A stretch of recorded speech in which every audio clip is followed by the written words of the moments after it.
ಪ್ರೀತಿಯ ವಿದ್ಯಾರ್ಥಿಗಳೇ, ಎಲ್ಲರಿಗೂ ಬೆಳಗಿನ ನಮಸ್ಕಾರಗಳು.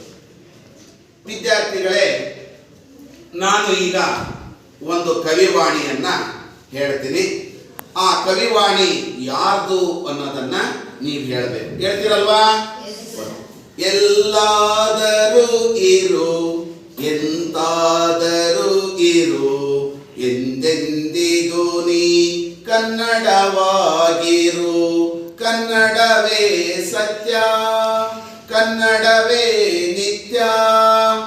ಈ ಕವಿವಾಣಿಯನ್ನ ಬರೆದಿರ್ತಕ್ಕಂಥ ಕವಿ ಯಾರು ಹೇಳಮ್ಮ?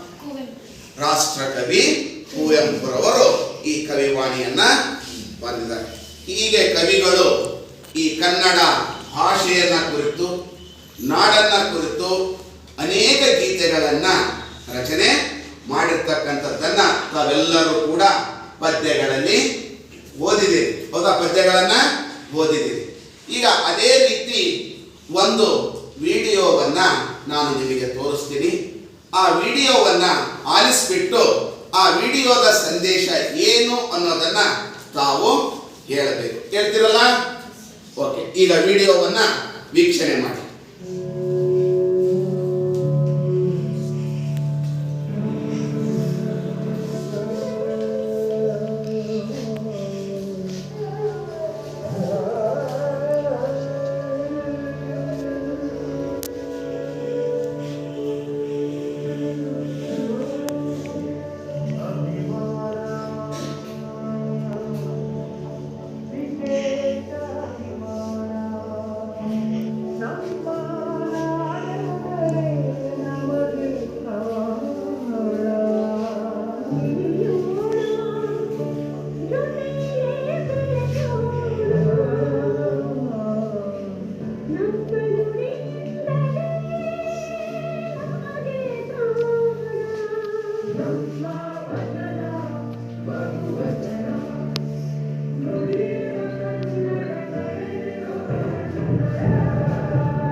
ವಿದ್ಯಾರ್ಥಿಗಳೇ ಇದುವರೆಗೂ ವಿಡಿಯೋವನ್ನ ವೀಕ್ಷಣೆ ಮಾಡಿದೆ.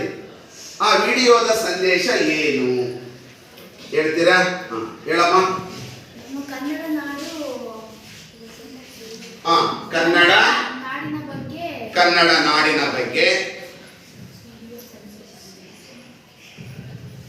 ಕನ್ನಡ ನಾಡಿನ ಪ್ರಕೃತಿ ಬಗ್ಗೆ, ಕನ್ನಡ ನಾಡಿನ ಪ್ರಕೃತಿಯ ಬಗ್ಗೆ, ವೈವಿಧ್ಯಮಯ ಕನ್ನಡ ನಾಡಿನ ವೈವಿಧ್ಯತೆಯ ಬಗ್ಗೆ, ಮತ್ತು ಅದರ ಸ್ಥಳಗಳು, ಕನ್ನಡ ನಾಡಿನ ಪ್ರೇಕ್ಷಣೀಯ ಸ್ಥಳಗಳ ಬಗ್ಗೆ. ಓಕೆ, ಮತ್ತೆ ಮತ್ತೆ ಈ ಹಾಡನ್ನು ನೋಡಿದ್ರಿ ಏನು? ಅಲ್ಲಿ ಎರಡು ಮಕ್ಕಳು ಬಂದ್ರು, ಅದು ಏನ್ ಸೂಚಿಸ್ತದೆ? ಜಾತೀಯತೆ ಮತ್ತು ನಾವು ಎಲ್ಲರೂ ಒಂದು ಅನ್ನುವಂತಹ ಒಗ್ಗಟ್ಟಿನ ಸೂಚನೆ. ಒಟ್ಟಾರೆಯಾಗಿ ಈ ಒಂದು ವಿಡಿಯೋ ನಮಗೆ ಏನ್ ತಿಳಿಸ್ಕೊಡುತ್ತಪ್ಪ ಅಂದ್ರೆ ಕನ್ನಡ ನಾಡು ನುಡಿಯ ವೈಶಿಷ್ಟ್ಯತೆಯ ಬಗ್ಗೆ ತಿಳಿಸಿಕೊಡುವಂತಹ ಒಂದು ಕವನ. ಇದಕ್ಕೆ ಸಂಬಂಧಪಟ್ಟಂತೆ ಒಂದು ಗಾದೆ ಮಾತಿದೆ, ಯಾರಾದ್ರೂ ಹೇಳ್ತೀರಾ? ಈ ಹಾಡಿಗೆ ಸಂಬಂಧಪಟ್ಟಂತೆ ಒಂದು ಗಾದೆ ಮಾತು ಆಲೋಚನೆ ಮಾಡಿ ಹೇಳ್ಕೊಡೋಣ. ನಾನು ಅದಕ್ಕೊಂದು ಕ್ಲೂ ಕೊಡ್ಲಾ? ಜನನಿ ಜನ್ಮಭೂಮಿಶ್ಚ ಸ್ವರ್ಗಾದಪಿ ಗರೀಯಸಿ ಅಂತ ಸಂಸ್ಕೃತದಲ್ಲಿ ಒಂದು ಶ್ಲೋಕ ಬರುತ್ತೆ. ಜನನಿ ಜನ್ಮಭೂಮಿಶ್ಚ ಸ್ವರ್ಗಾದಪಿ ಗರೀಯಸಿ. ಸುಳಿವನ್ನ ಕೊಟ್ಟಿದ್ದೀನಿ ನಾನು.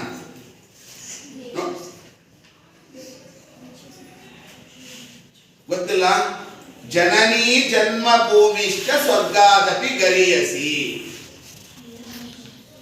ತಾಯಿ ಹಾಗೂ ತಾಯ್ನಾಡು ಸ್ವರ್ಗಕ್ಕಿಂತಲೂ ಶ್ರೇಷ್ಠವಾದದ್ದು ಅನ್ನೋದು ಅದರ ಅರ್ಥ. ಈಗ ನೀವು ಗಾದೆ ಮಾತಾಡಿ ನೋಡೋಣ.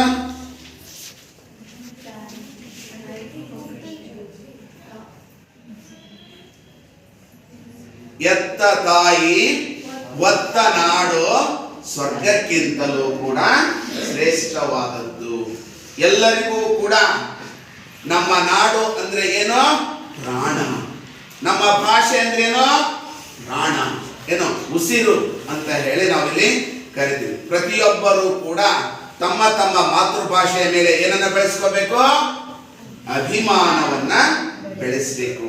ಅಂತಹ ನಾಡು ನುಡಿಯ ಅಭಿಮಾನವನ್ನ ಸಾರುವಂತಹ ಒಂದು ಪದ್ಯವಾಗಿರ್ತಕ್ಕಂಥದ್ದೇ ಯಾವುದಪ್ಪ ಅಂದ್ರೆ ಕನ್ನಡ ನಾಡು ನುಡಿ ಅಂತ ಹೇಳಿ. ಕನ್ನಡ ನಾಡು ನುಡಿ ಈ ಶೀರ್ಷಿಕೆ ಅಡಿಯಲ್ಲಿ 5 ಮಂದಿ ಕವಿಗಳ ಪದ್ಯಗಳನ್ನ ಇಟ್ಟಿದ್ದಾರೆ. ಆದ್ರೆ ನಾವು ಇಂದಿನ ತರಗತಿಯಲ್ಲಿ ಈ ಒಂದು 2 ಕವಿಗಳ ಪರಿಚಯವನ್ನ ಮಾಡಿಕೊಳ್ಳೋಣ. ಒಂದನೇದಾಗಿ ಶ್ರೀ ವಿಜಯ, ಎರಡನೇದಾಗಿ ನಯಸೇನ ಬರೆದಿರುವಂತಹ ಪದ್ಯಗಳನ್ನ ಅಭ್ಯಾಸ ಮಾಡೋಣ. ಶ್ರೀ ವಿಜಯ ಮತ್ತು ನಯಸೇನ. ಹಾಗಾದ್ರೆ ನಾವು ಇಂದಿನ ತರಗತಿಯಲ್ಲಿ ಅಭ್ಯಾಸ ಮಾಡುವಂತಹ ಪಾಠದ ಹೆಸರು ಏನು? ಕನ್ನಡ ನಾಡು ನುಡಿ.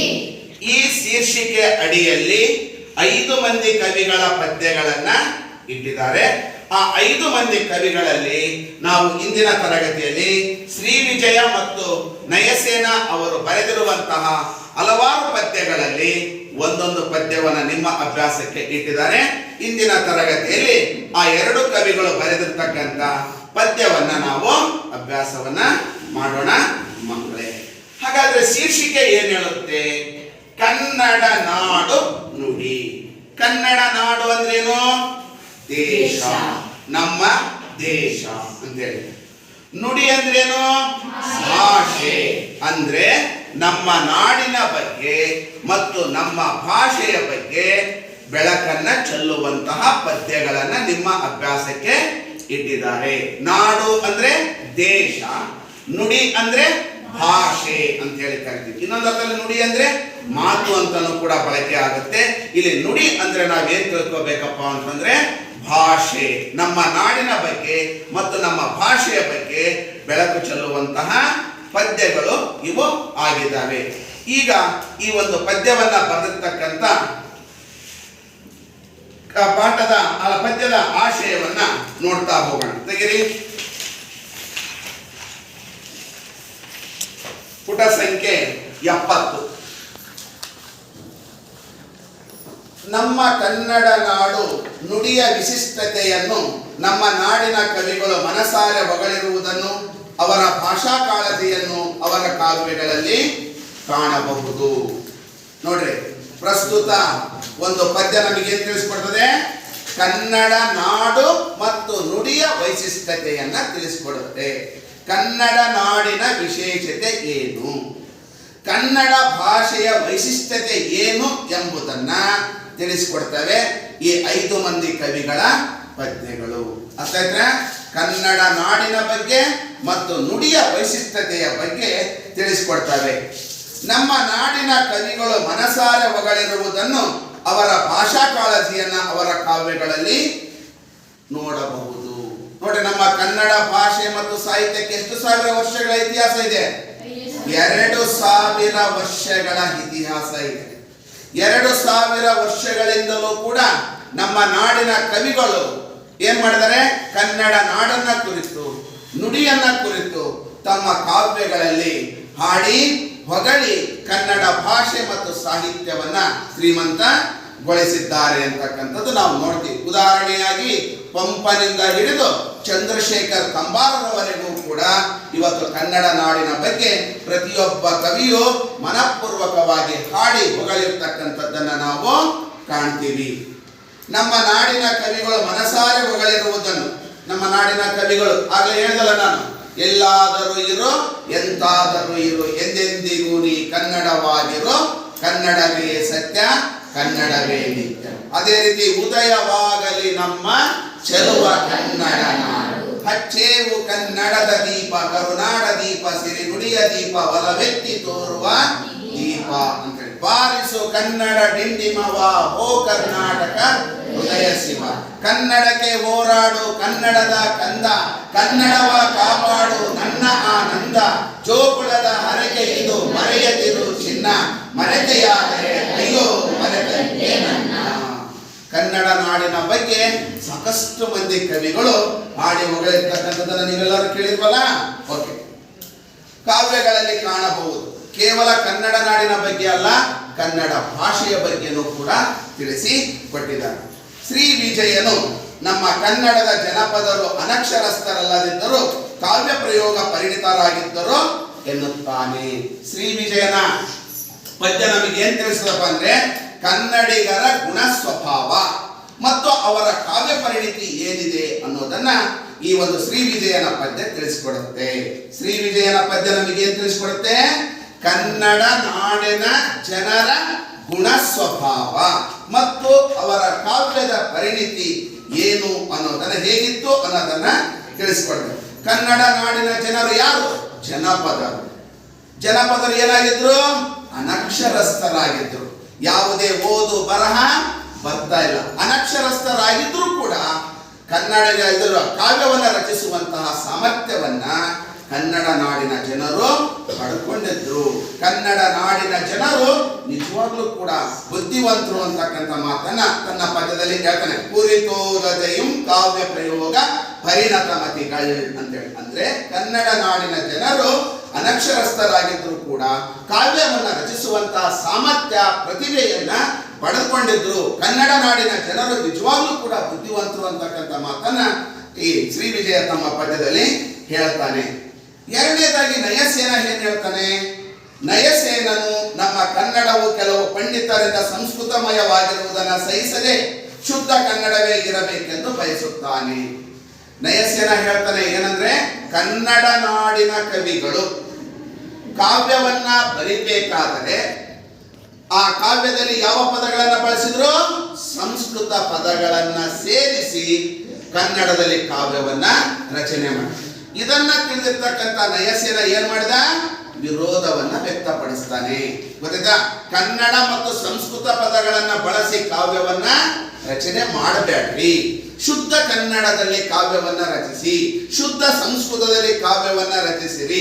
ಅವೆರಡರ ಮಿಶ್ರಣ ಎಣ್ಣೆಯಲ್ಲಿ ತುಪ್ಪವನ್ನ ಮಿಶ್ರಣ ಮಾಡಿದಂತೆ ಆಗುತ್ತೆ. ಕನ್ನಡ ಸಂಸ್ಕೃತದ ಮಿಶ್ರಣ ಬೇಡವೇ ಬೇಡ ಅಂತ ಅಲ್ಲಗಳೆದಿರ್ತಕ್ಕಂಥ ಕವಿ ಯಾರಪ್ಪ ಅಂದ್ರೆ ನಯಸೇನ. ಎರಡನೆಯ ಪದ್ಯ ನಮಗೆ ತಿಳಿಸ್ಕೊಡುತ್ತೆ ಅನ್ನೋದು ಗೊತ್ತಾಯ್ತಾ? ಕವಿಗಳು ಕನ್ನಡದಲ್ಲಿ ಕಾವ್ಯವನ್ನ ರಚನೆ ಮಾಡಬೇಕಾದ್ರೆ ಶುದ್ಧ ಕನ್ನಡದಲ್ಲಿ ಬರೆಯಿರಿ, ಅದರಲ್ಲಿ ಸಂಸ್ಕೃತ ಪದಗಳನ್ನ ಸೇರಿಸಬೇಡ್ರಿ, ಅದಕ್ಕೆ ನನ್ನ ಆಕ್ಷೇಪ ಇದೆ ಅನ್ನುವಂತ ಮಾತನ್ನ ಹೇಳ್ತಾನೆ ಅಂತ. ಈ ಎರಡು ಪದ್ಯಗಳ ಆಶಯವನ್ನ ನಾವು ನೋಡೋಣ. ಮುಂದೆ ಉಳಿದಿರ್ತಕ್ಕಂಥ ಪದ್ಯದ ಆಶಯವನ್ನ ನಂತರ ತಿಳಿದುಕೊಳ್ಳೋಣ. ಈಗ ಶ್ರೀ ವಿಜಯ ರಚಿಸಿರ್ತಕ್ಕಂಥ ಕವಿರಾಜ ಮಾರ್ಗ ನೋಡಿ, ಇದು ಕನ್ನಡದ ಮೊಟ್ಟ ಮೊದಲ ಪದ್ಯ ಕೃತಿ. ಕನ್ನಡದ ಮೊಟ್ಟ ಮೊದಲ ಪದ್ಯ ಕೃತಿ ಯಾವುದು? ಎಲ್ಲರಿಗೆ ಕಾಣುತ್ತಾ? ಇದು. ಎರಡನೇದಾಗಿ ನಯಸೇನ ಬರೆದಿರ್ತಕ್ಕಂಥ ಕೃತಿ ಯಾವುದು? ಧರ್ಮಾಮೃತ ಅಂತೇಳಿ ನಯಸೇನ ಕವಿಯ ಬಗ್ಗೆ. ಶ್ರೀ ವಿಜಯನಿಗೆ ಆಶ್ರಯವನ್ನ ಕೊಟ್ಟಿರ್ತಕ್ಕಂಥ ರಾಷ್ಟ್ರಕೂಟರ ದೊರೆ ಅಮೋಘ ವರ್ಷ ನೃಪತುಂಗ. ಶ್ರೀ ವಿಜಯನಿಗೆ ಆಶ್ರಯವನ್ನ ಕೊಟ್ಟಿರ್ತಕ್ಕಂಥ ಕವಿ ಯಾರು? ಅಮೋಘ ವರ್ಷ ನೃಪತುಂಗ.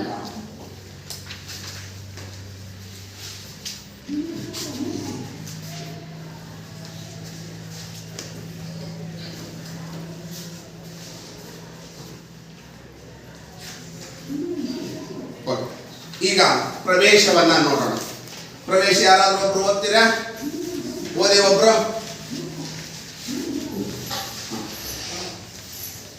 ಕನ್ನಡ ನಾಡು ನುಡಿಯ ವೈಶಿಷ್ಟ್ಯ ಕುರಿತು ಪ್ರಾಚೀನ ಕಾಲದಿಂದಲೂ ಕವಿ ಪರಂಪರೆ ಮನಸಾರೆ ಬಣ್ಣಿಸುತ್ತಾ ಬಂದಿದ್ದೆ.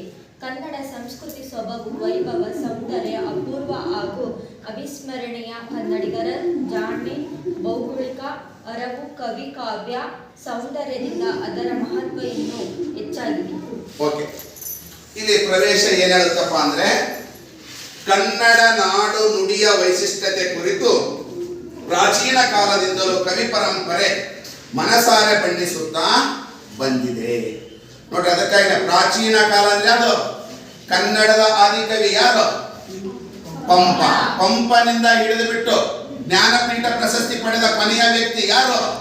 ಚಂದ್ರಶೇಖರ್ ಕಂಬಾರರವರೆಗೂ ಕೂಡ ಕವಿಗಳು ಕನ್ನಡ ನಾಡಿನ ಬಗ್ಗೆ, ಕನ್ನಡ ನುಡಿಯ ಬಗ್ಗೆ ತಮ್ಮ ಕಾವ್ಯಗಳಲ್ಲಿ ಮನಸಾರೆ ಹಾಡಿ ಹೊಗಳುವುದರ ಮೂಲಕ ಕನ್ನಡ ಮಾತೆಯ ಒಂದು ಕೀರ್ತಿಯನ್ನ, ಕನ್ನಡ ನಾಡಿನ ಒಂದು ವೈಭವವನ್ನ ತಿಳಿಸಿಕೊಡುವಂತ ಪ್ರಯತ್ನವನ್ನ ಮಾಡಿದ್ದಾರೆ ಅಂತ.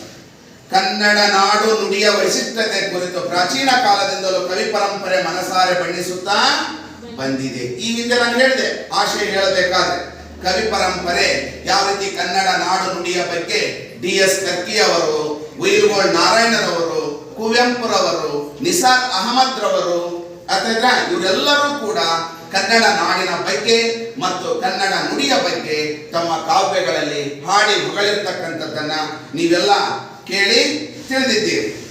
ಕನ್ನಡ ಸಂಸ್ಕೃತಿ ಸೊಬಗು, ವೈಭವ, ಸೌಂದರ್ಯ ಅಪೂರ್ವ ಹಾಗೂ ಅವಿಸ್ಮರಣೀಯ. ಕವಿಗಳು ತಮ್ಮ ಕಾವ್ಯಗಳಲ್ಲಿ ಯಾವುದರ ಬಗ್ಗೆ ಹೇಳಿದ್ದಾರೆ? ಕನ್ನಡ ನಾಡಿನ ಸಂಸ್ಕೃತಿ. ಯಾಕಂದ್ರೆ ಭಾರತ ದೇಶದಲ್ಲಿನೇ ಅತ್ಯಂತ ವಿಶಿಷ್ಟವಾದ ಸಂಸ್ಕೃತಿಯನ್ನ ಹೊಂದಿರತಕ್ಕಂಥದ್ದು ಯಾವುದಪ್ಪ ಅಂದ್ರೆ ಕನ್ನಡ ನಾಡು.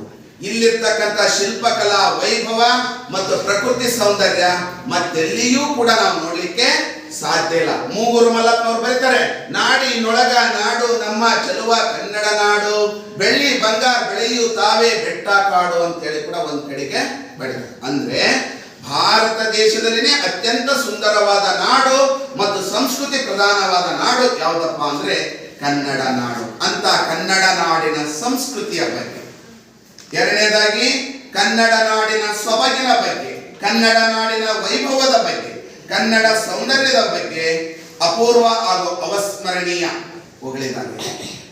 ಕನ್ನಡ ಸಂಸ್ಕೃತಿಯ ಬಗ್ಗೆ, ಕನ್ನಡ ನಾಡಿನ ಸೊಬಗಿನ ಬಗ್ಗೆ, ಕನ್ನಡ ಸೌಂದರ್ಯದ ಬಗ್ಗೆ ಮನಸಾರೆ ಕವಿ ಹೊಗಳುವುದರ ಮೂಲಕ ಕನ್ನಡ ಮಾತೆಯ ಕೀರ್ತಿಯನ್ನ ಹೆಚ್ಚಿಸುವಂತಹ ಕೆಲಸವನ್ನ ಮಾಡಿದ್ದಾರೆ. ಮತ್ತೆ ಜೊತೆಗೆ ಕನ್ನಡಿಗರ ಜಾಣ್ಮೆ ಎಂತದ್ದು, ಕನ್ನಡಿಗರ ಜಾಣ್ಮೆ ಆಗ್ಲೇ ಹೇಳಿದೆ. ಕನ್ನಡ ಜನಪದರು ಓದು ಬರಹ ಬರದೇ ಇದ್ರೂ ಕೂಡ ಕಾವ್ಯ ರಚಿಸುವಂತಹ ಸಾಮರ್ಥ್ಯವನ್ನ ಪಡೆದುಕೊಂಡಿದ್ರು ಅನ್ನೋದು ನಾವು ನೋಡ್ತೀವಿ. ಭೌಗೋಳಿಕ ಅರಿವು, ಕನ್ನಡ ನಾಡಿನ ವಿಸ್ತಾರ ಎಲ್ಲಿಂದ ಎಲ್ಲಿಯವರೆಗೆ ವಿಸ್ತಾರ ಆಗಿತ್ತು ಅನ್ನೋದನ್ನು ಕೂಡ ಕವಿಗಳು ಕಾವ್ಯಗಳಲ್ಲಿ ಹೊಗಳಿದ್ದಾರೆ. ಕನ್ನಡ ನಾಡು ಕಾವೇರಿಯಿಂದ ಗೋದಾವರಿ ನದಿಯವರೆಗೆ ವಿಸ್ತಾರವಾಗಿ ಹಬ್ಬಿತ್ತು ಅಂತಕ್ಕಂಥದ್ದನ್ನ ಆ ಕವಿರಾಜ ಮಾರ್ಗದಲ್ಲಿ ಉಲ್ಲೇಖ ಇರ್ತಕ್ಕಂಥದ್ದನ್ನ ನಾವು ನೋಡ್ತೀವಿ. ಕವಿ ಕಾವ್ಯ ಸೌಂದರ್ಯದಿಂದ ಅದರ ಮಹತ್ವ ಇನ್ನೂ ಹೆಚ್ಚಾಗಿದೆ. ಕವಿ ಅಂತಕ್ಕಂಥವನು ಆ ಕಾವ್ಯ ಸೌಂದರ್ಯದ ಮೂಲಕ ಕನ್ನಡ ನಾಡನ್ನ, ನುಡಿಯನ್ನ, ಸಂಸ್ಕೃತಿಯನ್ನ ಮತ್ತು ಭೌಗೋಳಿಕ ಹಿನ್ನೆಲೆಯನ್ನ ತಮ್ಮ ಕಾವ್ಯಗಳಲ್ಲಿ ಬರೆಯುವುದರ ಮೂಲಕ, ಹಾಡುವುದರ ಮೂಲಕ ಒಂದು ಕನ್ನಡ ನಾಡಿನ ಶ್ರೇಷ್ಠತೆಯನ್ನ ತಿಳಿಸಿ ಕೊಟ್ಟಿದ್ದಾರೆ ಅನ್ನೋದನ್ನ ನಾವು ನೋಡ್ತೀವಿ. ಅರ್ಥ ಆಯ್ತಾ? ಕನ್ನಡ ನಾಡು ನುಡಿಯ ಕುರಿತು ಪ್ರಾಚೀನ ಕಾಲದಿಂದ ಹಿಡಿದು ಇಲ್ಲಿಯವರೆಗೂ ಕೂಡ ಕವಿಗಳು ಏನ್ ಮಾಡಿದ್ದಾರೆ? ತಮ್ಮ ಕಾವ್ಯಗಳಲ್ಲಿ ಪ್ರಶಂಸೆಯನ್ನ ಮಾಡುತ್ತಾ ಪದ್ಯದಲ್ಲಿ ಬರೆದಿದ್ದಾರೆ ಅನ್ನೋದನ್ನ ನಾವು ನೋಡಿದ್ವಿ. ಇದರಲ್ಲಿ ಕನ್ನಡ ನಾಡಿನ ಬಗ್ಗೆ, ಕನ್ನಡ ನುಡಿಯ ಬಗ್ಗೆ, ಸಂಸ್ಕೃತಿಯ ಬಗ್ಗೆ, ಸೌಂದರ್ಯದ ಬಗ್ಗೆ, ಭೌಗೋಳಿಕ ವಿಸ್ತಾರದ ಬಗ್ಗೆ ಕನ್ನಡ ನಾಡಿನ ಕವಿಗಳು ತಿಳಿಸಿಕೊಡುವಂತಹ ಪ್ರಯತ್ನವನ್ನ ಮಾಡಿದ್ದಾರೆ. ಈಗ ಮೊದಲನೇ ಪದ್ಯವನ್ನ ನೋಡೋಣ. ಎಲ್ಲರೂ ನೋಡ್ರಿ, ಇದು ಹಳಗನ್ನಡ ಪದ್ಯ. ಸ್ವಲ್ಪ ಗಮನವಿಟ್ಟು ನೋಡ್ಬೇಕು.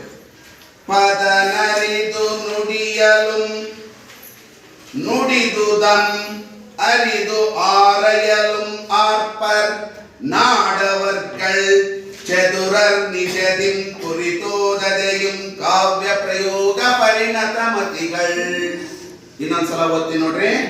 ಪದನರಿದು ನುಡಿಯಲು ನುಡಿದುದನ್ ಅರಿದು ಆರಯலும் ஆர்ப்பர் நாடவர்கள் ಚದುರರ್ ನಿಷದಿಂ ಕುರಿತೋದದೆಯುಂ ಕಾವ್ಯ ಪ್ರಯೋಗ ಪರಿಣತ ಮತಿಗಳ್. ಇಲ್ಲಿ ಈ ಅಕ್ಷರಗಳನ್ನ ನೋಡಬೇಕಾಗುತ್ತೆ. ಇದು ಯಾವ ಅಕ್ಷರ? ಳ. ಯಾವುದು? ಹಳಗನ್ನಡದ ಳ. ಇದನ್ನ ಏನಂತ ಕರಿತೀವಿ? ರ ಅಂತ ಹೇಳಿ ಕರಿತೀವಿ. ಕನ್ನಡದಲ್ಲಿ 3 ರೀತಿಯ ಲಕಾರಗಳನ್ನ ನಾವು ನೋಡ್ತೀವಿ. ಕನ್ನಡದಲ್ಲಿ ಎಷ್ಟು ಪ್ರಕಾರದ ಲಕಾರಗಳನ್ನು ನೋಡ್ತೀವಿ? 3 ಪ್ರಕಾರದ ಲಕಾರಗಳನ್ನು ನೋಡ್ತೀವಿ. ಒಂದನೇದು ರಳ, ಇನ್ನೊಂದನೇದು ಕುಳ, ಇನ್ನೊಂದನೇದು ಶಳ. ಕನ್ನಡದಲ್ಲಿ ನಾವು 3 ರೀತಿಯ ಲಕಾರಗಳನ್ನ ನೋಡುತ್ತೇವೆ. ಇದರಲ್ಲಿ ಹಳಗನ್ನಡದ ಲ ಇದೆಯಲ್ಲ, ಇದಕ್ಕೆ ನಾವೇನಂತ ಕರಿತೀವಿ? ಲ, ರಳ ಅಂತ ಹೇಳಿ ಕರಿತೀವಿ. ಹಳಗನ್ನಡದ ಲಾಕ್ಕೆ ನಾವೇನಂತ ಕರಿತೀವಿ? ರಳ ಅಂತ ಹೇಳಿ ಕರಿತೀವಿ. ಹೊಸಗನ್ನಡದ ಲ ಇದೆಯಲ್ಲ, ಇದನ್ನ ನಾವೇನಂತ ಕರಿತೀವಿ? ಕುಳ ಅಂತ ಹೇಳಿ ಕರಿತೀವಿ. ಇಲ್ಲಿ ಸಂಸ್ಕೃತದಲ್ಲಿ ಲಕಾರಕ್ಕೆ ನಾವು ಲಕಾರವನ್ನ ಬಳಸ್ತೀವಿ. ಅದನ್ನೇ ನಾವೇನಂತ ಕರಿತೀವಿ? ಕ್ಷಳ ಅಂತ ಹೇಳಿ ಕರಿತೀವಿ. ಸಂಸ್ಕೃತದಲ್ಲಿ ಲಕಾರಕ್ಕೆ ಯಾವುದನ್ನ ಬಳಸ್ತೀವಿ? ಲಕಾರವನ್ನ ಬಳಸ್ತೀವಿ. ಅರ್ಥ ಆಯ್ತಾ? ಇದನ್ನ ನಾವೆಂತ ಕರಿತೀವಿ? ಕ್ಷಳ. ಉದಾಹರಣೆ ಮಂಗಲ ಅಂತೇಳಿ ಸಂಸ್ಕೃತದಲ್ಲಿ ಬಳಸ್ತೀವಿ. ನಮ್ಮ ಹೊಸಗನ್ನಡದಲ್ಲಿ ಮಂಗಳ ಅಂತೇಳಿ ಕರಿತೀವಿ. ಗೊತ್ತಾಯ್ತಾ? ಮಂಗಲ, ಮಂಗಳ ಅಂತೇಳಿ ಕರಿತೀವಿ. ಅರ್ಥ ಆಯ್ತಾ? ಕನ್ನಡ ವರ್ಣಮಾಲೆಯಲ್ಲಿ ಎಷ್ಟು ಪ್ರಕಾರದ ಲಕಾರಗಳನ್ನ ನೋಡ್ತೀವಿ ನಾವು? 3 ಪ್ರಕಾರದ ಲಕಾರಗಳನ್ನ ನೋಡ್ತೀವಿ. ಹಳಗನ್ನಡದ ಲಾವನ್ನ ಏನಂತ ಕರಿತೀವಿ? ರಳ. ಹೊಸಗನ್ನಡದ ಲಾವನ್ನ ಏನಂತ ಕರೀತೇವೆ? ಕುಳ. ಸಂಸ್ಕೃತದ ಲಕಾರಕ್ಕೆ ಲಕಾರವನ್ನ ಪ್ರಯೋಗ ಮಾಡಿದ್ರೆ ಅದನ್ನ ಏನಂತ ಕರಿತೀವಿ? ಕ್ಷಳ ಅಂತೇಳಿ ಕರಿತೀವಿ. ಇನ್ನೊಂದು ಬರುತ್ತೆ, ಯಾವುದು? ರ ಅನ್ನೋದು.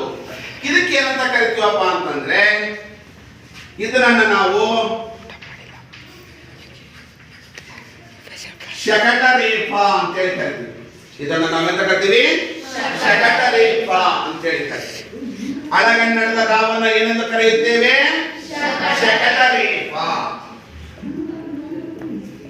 ಹೊಸಗನ್ನಡದ ರಾವನ್ನ ಏನಂತ ಕರಿತೀವಿ? ರೇಫಾ ಅಂತ ಹೇಳಿ ಕರಿತೀವಿ. ಇದು ನೆನಪಿನಲ್ಲಿ ಇಟ್ಕೋಬೇಕು. ಅಂತ ಆಯ್ತಾ? ಇಲ್ಲಿ ರಾ ಮತ್ತು ಹಳೆಗನ್ನಡದ ರಾ ಮತ್ತು ಳ ಬಳಕೆಯಾಗಿದ್ದಾವೆ. ಆ ರಾ ಹೇಗಿರುತ್ತೆ ಮತ್ತು ಳ ಹೇಗಿರುತ್ತೆ ಅನ್ನೋದನ್ನ ನೀವು ನೋಡಿದ್ರಲ್ಲ. ಓಕೆ, ಈಗ ಈ ಒಂದು ನುಡಿ ಏನ್ ತಿಳಿಸ್ಕೊಡುತ್ತೆ? ಶ್ರೀ ವಿಜಯ ಬರೆದಿರ್ತಕ್ಕಂಥ ಈ ಪದ್ಯ ಏನ್ ತಿಳಿಸ್ಕೊಡುತ್ತಪ್ಪ ಅಂದ್ರೆ, ಕನ್ನಡ ನಾಡಿನ ಜನರ ಗುಣ ಸ್ವಭಾವ ಹೇಗಿತ್ತು ಮತ್ತು ಕನ್ನಡ ನಾಡಿನ ಜನರ ಕಾವ್ಯ ಪರಿಣಿತಿ ಹೇಗಿತ್ತು ಅನ್ನೋ ಎರಡು ಅಂಶಗಳನ್ನ ತಿಳಿಸ್ಕೊಡುತ್ತೆ. ಶ್ರೀ ವಿಜಯನ ಮೊದಲನೇ ಪದ್ಯ ಯಾವುದ್ರ ಬಗ್ಗೆ ತಿಳಿಸ್ಕೊಡುತ್ತೆ? ಕನ್ನಡ ನಾಡಿನ ಜನರ ಗುಣ ಸ್ವಭಾವ ಮತ್ತು ಕನ್ನಡ ನಾಡಿನ ಜನರ ಕಾವ್ಯ ಪರಿಣತಿ ಹೇಗಿತ್ತು ಅನ್ನೋದನ್ನ ನಾವು ಪ್ರಸ್ತುತವಾದ ನುಡಿಯಲ್ಲಿ ತಿಳಿದುಕೊಳ್ತೀವಿ. ಹಾಗಾದ್ರೆ ಇದರಲ್ಲಿ ಬರುವ ವ್ಯಾಕರಣಾಂಶಗಳನ್ನು ಕುರಿತು ನೋಡೋಣ. ಈ ನುಡಿಯಲ್ಲಿ ಈ ಪದ್ಯದಲ್ಲಿ ಬರ್ತಕ್ಕಂಥ ಹೇಳ. ಚತುರ ಚತುರ ತತ್ಸಮ ತದ್ಭವ. ಓಕೆ, ನೆಕ್ಸ್ಟ್ ಇದರಲ್ಲಿ ಬರುವ ವ್ಯಾಕರಣಾಂಶಗಳು ಈ 4 ಲೈನ್ನಲ್ಲಿ. ಅರಿದು ಅಂದ್ರೆ ಪದದ ಅರ್ಥ ತಿಳಿದು. ಓಕೆ, ನೆಕ್ಸ್ಟ್ ಅರಿದು ತಿಳಿದು. ಮತ್ತೆ ಯಾವ ಪದಗಳ ಅರ್ಥ ವ್ಯಾಕರಣಾಂಶಗಳು?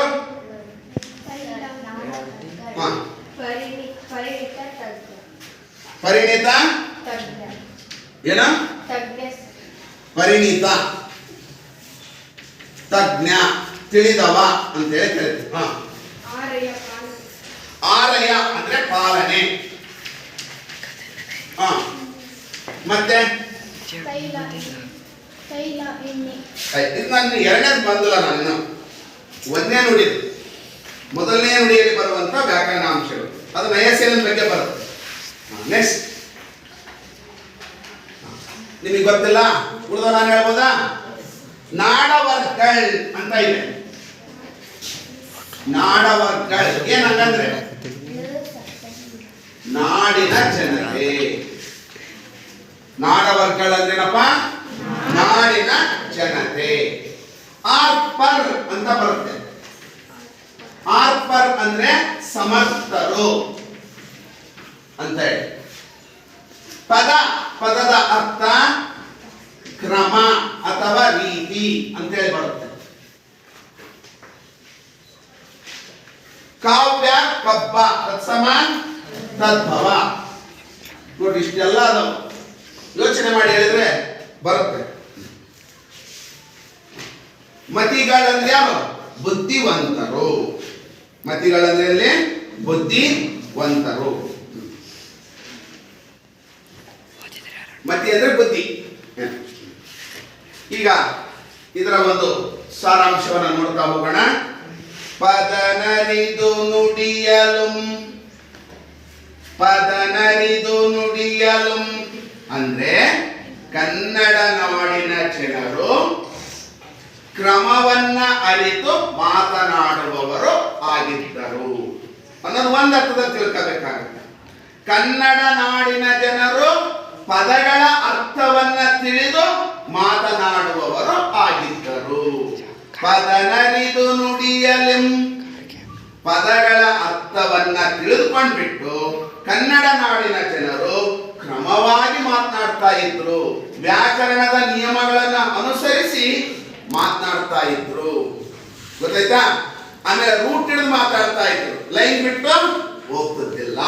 ಗೊತ್ತಾಯ್ತಾ? ನೆಕ್ಸ್ಟ್, ನುಡಿದುದನ್ ಅರಿದು ಆರಯಲು. ನುಡಿದುದನ್ ಮಾತನಾಡಿದ್ದನ್ನು, ನುಡಿದುದನ್ ಅಂದ್ರೆ ಇಲ್ಲಿ ಮಾತನಾಡಿದ್ದನ್ನು ಅರ್ಥ ಮಾಡಿಕೊಂಡ್ಬಿಟ್ಟು ಅದನ್ನ ಪಾಲನೆ ಮಾಡುವವರು ಕೂಡ ಆಗಿದ್ರು. ಕನ್ನಡ ನಾಡಿನ ಜನರು ಎಂತವರಾಗಿದ್ರು? ಕನ್ನಡ ನಾಡಿನ ಜನರು ಮಾತನಾಡಿದ್ದನ್ನ ಅರ್ಥ ಮಾಡಿಕೊಂಡ್ಬಿಟ್ಟು ಅದನ್ನ ಪಾಲನೆ ಮಾಡುವವರು ಆಗಿದ್ರು. ಉದಾಹರಣೆ 12ನೇ ಶತಮಾನದ ವಚನಕಾರರು ಇದಕ್ಕೆ ಸ್ಪಷ್ಟವಾದ ನಿದರ್ಶನ. ಅಣ್ಣ ಬಸವಣ್ಣನವರು ಮಾತು ಮತ್ತು ಕೃತಿ ಎರಡು ಒಂದಾಗಿದ್ವು. ನಡೆ ಮತ್ತು ನುಡಿ ಎರಡು ಒಂದಾಗಿದ್ವು. ನುಡಿದಂತೆ ನಡೆದು ತೋರಿಸಿದವರು ಯಾರಪ್ಪ ಅಂತಂದ್ರೆ ಶರಣರು ಅಂತಕ್ಕಂಥದ್ದು ಇಲ್ಲಿ ಬರುತ್ತೆ. ನೋಡ್ರಿ, ಕನ್ನಡ ನಾಡಿನ ಜನರು ಮಾತನಾಡಿದ್ದನ್ನ ಅರ್ಥ ಮಾಡಿಕೊಂಡು ಪಾಲನೆ ಮಾಡುವುದರಲ್ಲಿ ಎಂತವರಾಗಿದ್ರು? ಸಮರ್ಥರಾಗಿದ್ರು. ಆಲಯಲು ಸಮರ್ಥರಾಗಿದ್ರು. ಆರ್ಪರ್ ಆ ನಾಡವರ್ಗಳ್, ನಾಡಿನ ಜನತೆ, ಕನ್ನಡ ನಾಡಿನ ಜನತೆ. ಚದುರರ್ ನಿಜದಿಂ, ಕನ್ನಡ ನಾಡಿನ ಜನರು ನಿಜವಾಗ್ಲೂ ಎಂತವರಪ್ಪ? ಚದುರರ್, ಬುದ್ಧಿವಂತರು. ಕನ್ನಡ ನಾಡಿನ ಜನರು ಬುದ್ಧಿವಂತರು. ಕುರಿತೋದದೆಯಂ ಕಾವ್ಯ ಪ್ರಯೋಗ ಪರಿಣತ ಮತಿಗಳ್, ಅಂದ್ರೆ ಕನ್ನಡ ನಾಡಿನ ಜನರು ಓದು ಬರಹ ಬರದೇ ಇದ್ರು ಕೂಡ, ಏನು ಶಾಲೆಗೆ ಹೋದ್ರು ಇದ್ರು ಕೂಡ, ಅನಕ್ಷರಸ್ಥರಾಗಿದ್ರು ಕೂಡ ಕಾವ್ಯವನ್ನ ರಚಿಸುವಂತಹ ಸಾಮರ್ಥ್ಯ ಯಾರಲ್ಲಿ ಇತ್ತು? ಕನ್ನಡ ನಾಡಿನ ಜನರಲ್ಲಿ ಇತ್ತು. ಆದ್ದರಿಂದ ಶ್ರೀ ವಿಜಯ ಕನ್ನಡ ನಾಡಿನ ಜನರು ನಿಜವಾಗ್ಲೂ ಕೂಡ ಎಂತವರಾಗಿದ್ರಪ್ಪ ಅಂದ್ರೆ ಬುದ್ಧಿವಂತರು. ಯಾವುದೇ ಓದು ಬರಹ ಬರದೇ ಇದ್ರು ಕೂಡ ಕಾವ್ಯವನ್ನು ರಚಿಸುವಂತಹ ಒಂದು ಪಾಂಡಿತ್ಯ ಅವರಲ್ಲಿ ಇತ್ತು ಅಂತಕ್ಕಂಥದ್ದನ್ನ ಕವಿ ಕನ್ನಡ ನಾಡಿನ ಜನರ ಗುಣ ಸ್ವಭಾವ ಮತ್ತು ಆ ಒಂದು ಕನ್ನಡಿಗರ ಒಂದು ಕಾವ್ಯ ಪರಿಣಿತಿ ಯಾವ ರೀತಿ ಇತ್ತು ಅನ್ನೋದನ್ನ ಪ್ರಸ್ತುತವಾಗಿರ್ತಕ್ಕಂಥ ಕಾವ್ಯದಲ್ಲಿ ನೋಡ್ತೀವಿ. ಈ ಲೈನ್ ಅರ್ಥ ಆಯ್ತಲ್ಲ? ಈ ನುಡಿ ಅರ್ಥ ಆಯ್ತಲ್ರಿ? ಈ ಒಂದು ನುಡಿ ಯಾವ್ದ್ರ ಬಗ್ಗೆ ತಿಳಿಸ್ತದೆ ನೋಡೋಣ. ಕನ್ನಡ ನಾಡಿನ ಜನರ ಗುಣ ಸ್ವಭಾವ ಮತ್ತು ಕನ್ನಡ ನಾಡಿನ ಜನರ ಕಾವ್ಯ ಪರಿಣಿತಿ ಹೇಗಿತ್ತು ಅಂತ ಹೇಳಿದ್ರೆ, ಕನ್ನಡ ನಾಡಿನ ಜನರು ಯಾವ ರೀತಿ ಮಾತಾಡ್ತಾ ಇದ್ರು? ಪದಗಳ ಅರ್ಥವನ್ನ ತಿಳಿದು ಮಾತನಾಡುವವರು ಆಗಿದ್ರು ಮತ್ತು ಕ್ರಮವರಿತು ಮಾತನಾಡುವವರು ಆಗಿದ್ರು. ಮಾತನಾಡಿದ್ದನ್ನ ಅರ್ಥ ಮಾಡಿಕೊಂಡು ಅದನ್ನ ಏನು ಮಾಡುವವರಾಗಿದ್ರು? ಪಾಲನೆ ಮಾಡುವವರು ಆಗಿದ್ರು. ಕನ್ನಡ ನಾಡಿನ ಜನರು ಎಂತವರಾಗಿದ್ರು? ಬುದ್ಧಿವಂತರಾಗಿದ್ರು. ಓದು ಬರಹ ಬರದೇ ಇದ್ರು ಕೂಡ ಕಾವ್ಯ ರಚಿಸುವಂತಹ ಸಾಮರ್ಥ್ಯ ಅವರಲ್ಲಿ ಇತ್ತು ಅನ್ನೋದನ್ನ ನಾವು ನೋಡಿದ್ವಿ. ನೆಕ್ಸ್ಟ್, ಈಗ ಮೊದಲನೇ ಪದ್ಯ ಅರ್ಥ ಆಯ್ತಲ್ಲ, ಎರಡನೇ ಕವಿಯ ಪದ್ಯವನ್ನ ನೋಡ್ತಾ ಹೋಗೋಣ. ನಯಸೇನಂತು ಕಂದ ಪದ್ಯದಲ್ಲಿದೆ ಇದು ಕೂಡ. ಸಕ್ಕದ ಮಂಪೇಳ್ವಡೆ ನೆರೆ ಸಕ್ಕದ ಮಂಪೇದು ಶುದ್ಧ ಕನ್ನಡದೋಳ್ ತಂದಿಕ್ಕುವುದೇ ಸಕ್ಕದ ಮಂ ತಕ್ಕುದೆ ಬೆರಸಲ್ಗೆ ಘೃತಮ್ಮಂ ತೈಲಮ್ಮಂ. ಇನ್ನೊಂದ್ಸಲ ಹೇಳ್ತೀನಿ ನೋಡ್ರಿ. ಸಕ್ಕದ ಮಂಪೇಳ್ವಡೆ ನೆರೆ ಸಕ್ಕದ ಮಂಪೇಲ್ಗೆ ಶುದ್ಧ ಕನ್ನಡದೋಳ್ ತಂದಿಕ್ಕುವುದೇ ಸಕ್ಕದ ಮಂ ತಕ್ಕುದೆ ಬೆರಸಲ್ಗೆ ಘೃತಮ್ಮಂ ತೈಲಮ್ಮಂ. ನಯಸೇನೊಂದು ಏನ್ ತಿಳಿಸ್ಕೊಡುತ್ತೆ ಈ ಪದ್ಯ ಅಂತಂದ್ರೆ, ಕನ್ನಡ ನಾಡಿನ ಕವಿಗಳು ಕಾವ್ಯವನ್ನ ಬರೆಯುವಂತ ಸಂದರ್ಭದಲ್ಲಿ ಏನ್ ಮಾಡಿದ್ರಪ್ಪ ಅಂದ್ರೆ, ಕನ್ನಡ ಪದಗಳ ಜೊತೆಗೆ ಸಂಸ್ಕೃತ ಪದಗಳನ್ನ ಸೇರಿಸಿ ಏನ್ ಮಾಡಿದ್ರು? ಕಾವ್ಯವನ್ನ ರಚನೆ ಮಾಡಿದ್ರು. ಅದಕ್ಕೆ ನಯಸೇನ ಏನ್ ಮಾಡಿದ? ಆಕ್ಷೇಪವನ್ನ ವ್ಯಕ್ತಪಡಿಸಿದ. ಕಾವ್ಯವನ್ನ ರಚಿಸುವಂತ ಸಂದರ್ಭದಲ್ಲಿ ಕನ್ನಡ ಮತ್ತು ಸಂಸ್ಕೃತ ಪದಗಳ ಬಳಕೆಯನ್ನ ಮಾಡಬೇಡ್ರಿ. ಅರ್ಥಾಯ್ತಾ? ಆ ಕನ್ನಡ ಮತ್ತು ಸಂಸ್ಕೃತ ಪದಗಳ ಮಿಶ್ರಣ ಮಾಡಿ ಕಾವ್ಯ ರಚನೆ ಮಾಡಿದ್ರಪ್ಪ ಅಂದ್ರೆ ಅದು ಹೇಗಿರುತ್ತಪ್ಪ ಅಂತಂದ್ರೆ, ಎಣ್ಣೆಯಲ್ಲಿ ತುಪ್ಪವನ್ನ ಮಿಶ್ರಣ ಮಾಡಿದಂತೆ. ನೀವು ಕಾವ್ಯವನ್ನ ರಚಿಸುವುದಾದರೆ ಶುದ್ಧ ಕನ್ನಡದಲ್ಲಿ ರಚಿಸಿ, ಕಾವ್ಯ ರಚಿಸುವುದಾದರೆ ಸಂಸ್ಕೃತದಲ್ಲಿ ರಚಿಸಿ. ಅವೆರಡನ್ನ ಸೇರಿಸಿ ಕಾವ್ಯವನ್ನ ರಚನೆ ಮಾಡಬೇಡ. ನಮಗೆ ಕನ್ನಡವೂ ಬೇಕು, ಸಂಸ್ಕೃತವೂ ಬೇಕು, ಆದ್ರೆ ಅವೆರಡರ ಮಿಶ್ರಣ ನಮಗೆ ಬೇಡವೇ ಬೇಡ ಎಂದು ಯಾರ ಅಭಿಮತ? ನಯಸೇನನ ಅಭಿಮತ. ಹಾಗಾದ್ರೆ ಇದು ಎರಡನೇ ನುಡಿ ಏನ್ ತಿಳಿಸ್ಕೊಡುತ್ತೆ ಅನ್ನೋದು ಗೊತ್ತಾಯ್ತಾ? ಏನ್ ತಿಳಿಸ್ಕೊಡುತ್ತೆ? ಕನ್ನಡ ಮತ್ತು ಸಂಸ್ಕೃತ ಪದಗಳನ್ನ ಬಳಸಿ ಕಾವ್ಯವನ್ನ ರಚನೆ ಮಾಡೋದನ್ನ ನಿಲ್ಲಿಸಿ. ಅದಕ್ಕೆ ನನ್ನ ಆಕ್ಷೇಪ ಇದೆ. ನೀವು ಕಾವ್ಯ ರಚಿಸುವುದಾದರೆ ಶುದ್ಧ ಕನ್ನಡದಲ್ಲಿ ರಚಿಸಿ ಅಥವಾ ಸಂಸ್ಕೃತದಲ್ಲಿ ರಚಿಸಿ, ಆದರೆ ಅವೆರಡರ ಮಿಶ್ರಣ ನಮಗೆ ಬೇಡವೇ ಬೇಡ ಅಂತ ಹೇಳಿ ಹೇಳ್ತಾನೆ. ಈಗ ಹೇಳ್ತಾನೆ ನೋಡ್ರಿ. ಇದ್ರಲ್ಲಿ ಬಂದಿರುವ ವ್ಯಾಕರಣಾಂಶವನ್ನು ಗುರುಸಿ ನೋಡೋಣ. ಘೃತ ಪದದ ಅರ್ಥೇನ? ತುಪ್ಪ. Okay, next. ಸಕ್ಕದ ಸಂಸ್ಕೃತ. ಸಂಸ್ಕೃತ ತತ್ಸಮ ಸಕ್ಕದ ತದ್ಭವ. ಕರೆಕ್ಟ್. ನೆರೆ ಅಂದ್ರೆ ಪೂರ್ಣ. ಏನೋ ನೆರೆ ಅಂದ್ರೆ ಪೂರ್ಣ. ಓಕೆ, ನೆಕ್ಸ್ಟ್ ಬೆರೆಸು, ಕೂಡಿಸು. ಬೆರೆಸು, ಕೂಡಿಸು. ಮತ್ತೆ ತೈಲ, ಎಣ್ಣೆ. ಅಲ್ಲಮ್ಮ, ಬೆರೆಸು ಅನ್ನೋದಕ್ಕೆ ಕೂಡಿಸು ಅನ್ನೋದಕ್ಕೆ ಏನಂತ ಪದ? ಸೇರಿಸು. ಸೇರಿಸು. ಏನು? ಕೂಡಿಸು, ಸೇರಿಸು. ಕರೆಕ್ಟ್. ತೈಲ, ಎಣ್ಣೆ. ತೈಲ, ಎಣ್ಣೆ. ಓಕೆ, ನೆಕ್ಸ್ಟ್ ಮತ್ತೇನಾದ್ರು ಇದೆಯಾ? ಹಾ, ಸಪ್ತಮಿ. ಏನಮ್ಮ? ಕನ್ನಡದೋಳ್ ಪದದಲ್ಲಿರುವ ವಿಭಕ್ತಿ ಸಪ್ತಮಿ. ಕರೆಕ್ಟ್. ಕನ್ನಡದೋಳ್ ಪದದಲ್ಲಿರುವ ವಿಭಕ್ತಿ ಪ್ರತ್ಯಯ ಯಾವುದು? ಅಲ್ಲ ಸರಿ, ಕನ್ನಡದೋಳ್ ಪದದಲ್ಲಿರುವ ವಿಭಕ್ತಿ ಯಾವ್ದಂದ್ರೆ ಸಪ್ತಮಿ. ವಿಭಕ್ತಿ ಪ್ರತ್ಯಯ ಯಾವ್ದಂದ್ರೆ ಓಳ್ ಅಂತಕ್ಕಂಥದ್ದು ಬರುತ್ತೆ. ಓಕೆ, ಈಗ ನೋಡ್ರಿ, ಈಗ ನೋಡಿ ಏನ್ ತಿಳಿಸ್ತಾನೆ ಅಂತ ಗೊತ್ತಾಗಿದೆ. ಕವಿಗಳು ಕಾವ್ಯವನ್ನ ಬರೆಯುವಂತಹ ಸಂದರ್ಭದಲ್ಲಿ ಕನ್ನಡ ಮತ್ತು ಸಂಸ್ಕೃತ ಪದಗಳನ್ನ ಸೇರಿಸಿ ಏನ್ ಮಾಡಿದ್ರು? ಕಾವ್ಯವನ್ನ ಬರೀತಾ ಹೋದ್ರು. ಅದಕ್ಕೆ ಆಕ್ಷೇಪಣೆ ಮಾಡಿದವರು ಯಾರು? ನಯಸೇನ. ನೀವು ಕಾವ್ಯವನ್ನ ರಚಿಸುವುದಾದ್ರೆ ಯಾವ್ದ್ರಲ್ಲಿ ರಚಿಸ್ರಿ ಅಂತ ಹೇಳಿದ್ರು? ಕನ್ನಡದಲ್ಲಿ. ಇಲ್ಲವೇ ಕಾವ್ಯವನ್ನ ರಚಿಸುವುದಾದ್ರೆ ಸಂಸ್ಕೃತ. ಅವೆರಡರ ಮಿಶ್ರಣ ಅವೆರಡರ ಮಿಶ್ರಣ ಹೇಗಿರುತ್ತದೆ ಅಂತ ಹೇಳಿದ್ರು? ಎಣ್ಣೆ ತುಪ್ಪದ ಮಿಶ್ರಣ ಅಂತ ಹೇಳಿಬಿಟ್ಟು ಹೇಳ್ತಾರೆ. ಸಕ್ಕದ ಮಂಪೇಳ್ವಡೆ ನೆರೆ ಸಕ್ಕದ ಮಂಪೇಳ್ಗೆ. ನೋಡಿ, ಸಕ್ಕದಮಂ ಸಂಸ್ಕೃತದಲ್ಲಿ ಹೇಳುವುದಾದರೆ, ಸಕ್ಕದಮಂ ಪೇಳ್ವಡೆ ಅಂದ್ರೇನ? ಸಂಸ್ಕೃತದಲ್ಲಿ ಹೇಳುವುದಾದರೆ ಪೂರ್ಣವಾಗಿ, ನೆರೆ ಅಂದ್ರೇನ? ಪೂರ್ಣವಾಗಿ ಸಂಸ್ಕೃತದಲ್ಲಿನೇ ಹೇಳಿ. ಕಾವ್ಯವನ್ನ ರಚಿಸುವುದಾದರೆ ಶುದ್ಧ ಕನ್ನಡದಲ್ಲಿ ಕಾವ್ಯವನ್ನ ರಚಿಸ್ರಿ. ಹೇಳಿ, ಶುದ್ಧ ಕನ್ನಡದೋಳ್ ತಂದಿಕ್ಕುವುದೇ. ಶುದ್ಧ ಅಚ್ಚ ಕನ್ನಡದಲ್ಲಿ ಸಂಸ್ಕೃತ ಪದಗಳನ್ನ ಸೇರಿಸೋದು ಎಷ್ಟರ ಮಟ್ಟಿಗೆ ಸರಿ?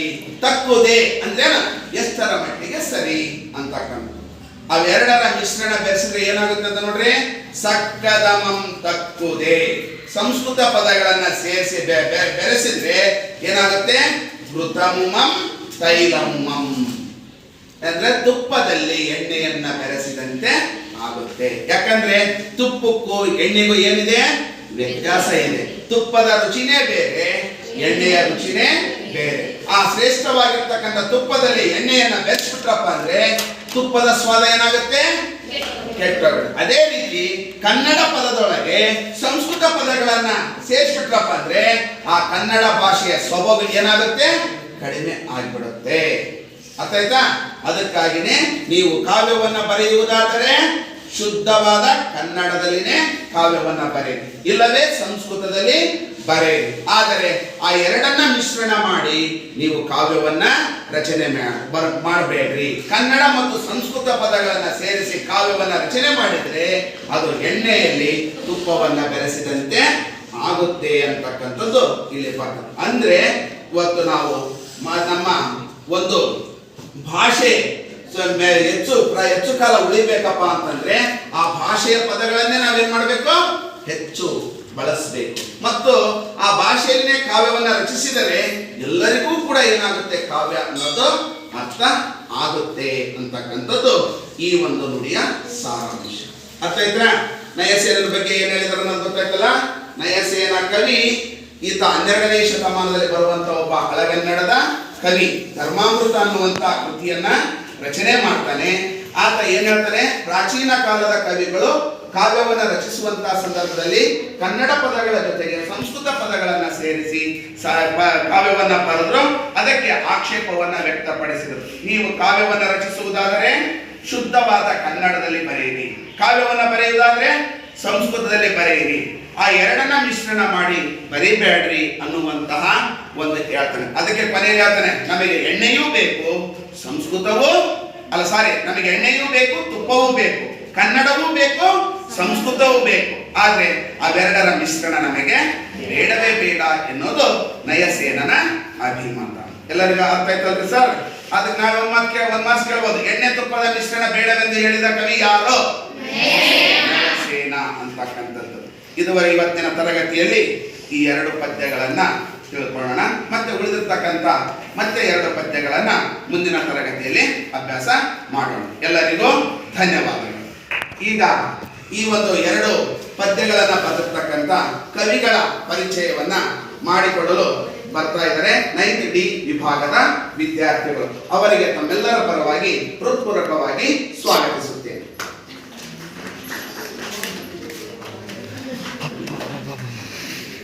ಎಲ್ಲರಿಗೂ ಬೆಳಗಿನ ಶುಭೋದಯಗಳು.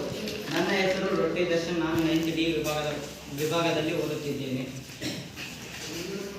ನಾನು ನಿಮಗೆ ಕನ್ನಡ ನಾಡು ನುಡಿ ಶೀರ್ಷಿಕೆ ಅಡಿಯಲ್ಲಿ 5 ಜನ ಕವಿಗಳಲ್ಲಿ ಒಬ್ಬರಾಗಿರುವಂತಹ ಶ್ರೀ ವಿಜಯ ಇವರ ಬಗ್ಗೆ ಪರಿಚಯವನ್ನು ಮಾಡಿಕೊಡಲಿದ್ದೇನೆ. ಶ್ರೀ ವಿಜಯ ಇವರು ಪಂಪ ಪೂರ್ವ ಯುಗದ ಕವಿ. ಈತನ ಕಾಲ ಸಾಮಾನ್ಯ ಶಕೆ 9ನೇ ಶತಮಾನ, ಸುಮಾರು 850 ಎಂದು ಹೇಳಬಹುದು. ಈತನಿಗೆ ಆಶ್ರಯ ನೀಡಿದ ಚಕ್ರವರ್ತಿ ರಾಷ್ಟ್ರಕೂಟದ ದೊರೆ ಅಮೋಘ ವರ್ಷ ನೃಪತುಂಗ. ಈತನು ಬರೆದಿರುವ ಪ್ರಮುಖ ಕೃತಿ ಕವಿರಾಜ ಮಾರ್ಗ.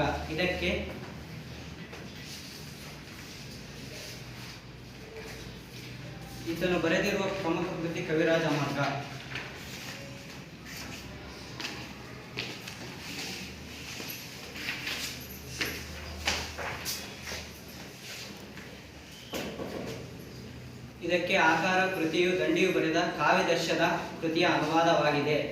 ಇದು ಕನ್ನಡ ಭಾಷೆಯಲ್ಲಿ ಉಪಲಬ್ಧವಾಗಿರುವ ಮೊಟ್ಟಮೊದಲ ಪದ್ಯ ಕೃತಿಯಾಗಿದೆ. ಇದರಲ್ಲಿ ಕನ್ನಡ ನಾಡು ನುಡಿ ಜನ ಮತ್ತು ಸಂಸ್ಕೃತಿಗಳ ಸಮೃದ್ಧ ವರ್ಣನೆ ಇದೆ.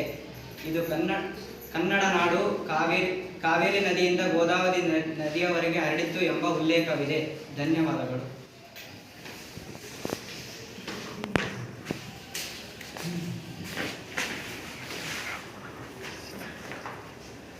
ಎಲ್ಲರಿಗೂ ನಮಸ್ಕಾರ. ನನ್ನ ಹೆಸರು ಗಾಯತ್ರಿ ಒಳಗೆ. ಇಂದು ನಾನು ಕನ್ನಡ ನಾಡು ನುಡಿ ಈ ಪದ್ಯದಲ್ಲಿ ಬರುವಂತಹ 5 ಮಂದಿ ಕವಿಗಳಲ್ಲಿ ಒಬ್ಬರಾದಂತಹ ನಯಸೇನ ಇವರ ಬಗ್ಗೆ ನಿಮಗೆ ಪರಿಚಯವನ್ನು ಮಾಡುತ್ತೇನೆ. ನಯಸೇನ ಈತನು 12ನೇ ಶತಮಾನದ ಹಳೆಗನ್ನಡದ ಕವಿ. ಈತನು ಧಾರವಾಡ ಜಿಲ್ಲೆಯ ಮುಳಗುಂದ ಎಂಬ ಗ್ರಾಮದಲ್ಲಿ ಜನಿಸುತ್ತಾನೆ. ಈತನ ಮತ ಜೈನ. ಈತನು ಧರ್ಮಾಮೃತ ಎಂಬ ಚಂಪು ಕಾವ್ಯವನ್ನು ರಚಿಸಿದ್ದಾನೆ. ಕನ್ನಡ ಕಾವ್ಯ ರಚನೆ ಸಮಯದಲ್ಲಿ ಸಂಸ್ಕೃತದ ಬಳಕೆಯನ್ನು ಮಾಡುವ ಬಗ್ಗೆ ಈತನ ಅಭಿಪ್ರಾಯವನ್ನು ವ್ಯಕ್ತಪಡಿಸುತ್ತಾನೆ. ನೀವು ಕನ್ನಡದಲ್ಲಿ ಕಾವ್ಯ ರಚಿಸುವುದಾದರೆ ಪೂರ್ಣ ಕನ್ನಡದಲ್ಲಿ ರಚಿಸಿ, ಸಂಸ್ಕೃತದಲ್ಲಿ ರಚಿಸುವುದಾದರೆ ಪೂರ್ಣ ಸಂಸ್ಕೃತದಲ್ಲಿ ರಚಿಸಿ. ಆದರೆ ಇವೆರಡರ ಮಿಶ್ರಣವನ್ನು ನೀವು ಮಾಡಬೇಡಿ. ಅದು ಎಣ್ಣೆ ತುಪ್ಪಗಳ ಮಿಶ್ರಣದಂತೆ ಇರುತ್ತದೆ. ನಮಗೆ ಕನ್ನಡವೂ ಬೇಕು, ಸಂಸ್ಕೃತವೂ ಬೇಕು, ಆದರೆ ಇವೆರಡರ ಮಿಶ್ರಣ ಬೇಡ ಎಂದು ಹೇಳುತ್ತಾನೆ. ಎಲ್ಲರಿಗೂ ಧನ್ಯವಾದಗಳು.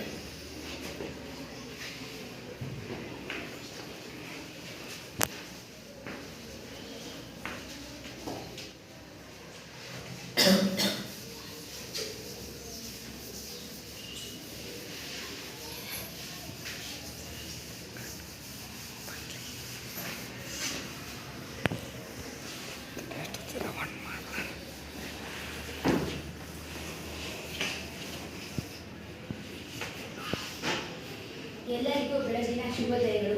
ನಾನು ಇಂದು ನಿಮಗೆ ಕಂಠಪದ್ಯದ ಬಗ್ಗೆ ತಿಳಿಸಿಕೊಡುತ್ತಿದ್ದೇನೆ.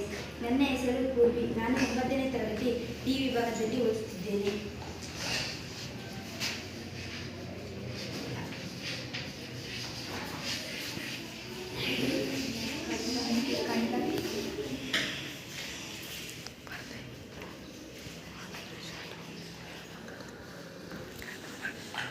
ಕಂದ ಪದ್ಯವು ಮಾತ್ರಾಗಣದಲ್ಲಿ ಬರುವ ಒಂದು ಪದ್ಯ ಜಾತಿಯಾಗಿದೆ. ಇದು 4 ಸಾಲುಗಳನ್ನು ಒಳಗೊಂಡಿರುವ ಪದ್ಯವಾಗಿದೆ. ಇದರಲ್ಲಿ 1 ಮತ್ತು 3ನೇ ಸಾಲುಗಳು 2 ಮತ್ತು 4ನೇ ಸಾಲುಗಳು ಮಾತ್ರೆಯ ದೃಷ್ಟಿಯಿಂದ ಸಮನಾಗಿರುತ್ತವೆ. 1 ಮತ್ತು 3ನೇ ಸಾಲಿನಲ್ಲಿ 4 ಮಾತ್ರೆಯ 3 ಗಣಗಳು, 2 ಮತ್ತು 4ನೇ ಸಾಲಿನಲ್ಲಿ 4 ಮಾತ್ರೆಯ 5 ಗಣಗಳು ಇರುತ್ತವೆ. ಕಂದ ಪದ್ಯದ ಮೊದಲ 2 ಸಾಲುಗಳಿಗೆ ಪೂರ್ವಾರ್ಧದ ಸಾಲುಗಳೆಂದು, ನಂತರದ 2 ಸಾಲುಗಳಿಗೆ ಉತ್ತರಾರ್ಧದ ಸಾಲುಗಳೆಂದು ಕರೆಯಲಾಗುತ್ತದೆ. ಕಂದ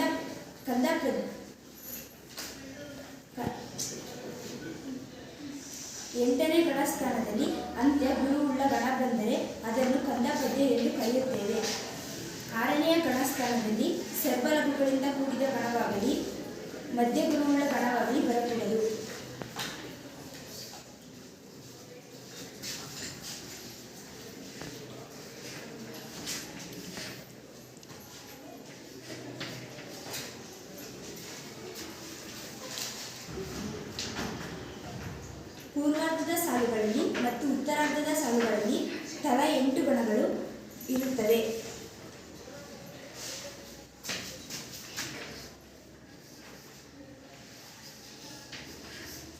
ಕಂದ ಪದ್ಯದಲ್ಲಿ 4 ಸಾಲುಗಳು ಇರುತ್ತವೆ.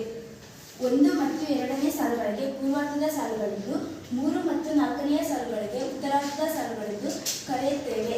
1 ಮತ್ತು 3ನೇ ಸಾಲುಗಳು 4 ಮಾತ್ರೆ 3 ಗಣಗಳನ್ನು ಒಳಗೊಂಡಿರುತ್ತವೆ.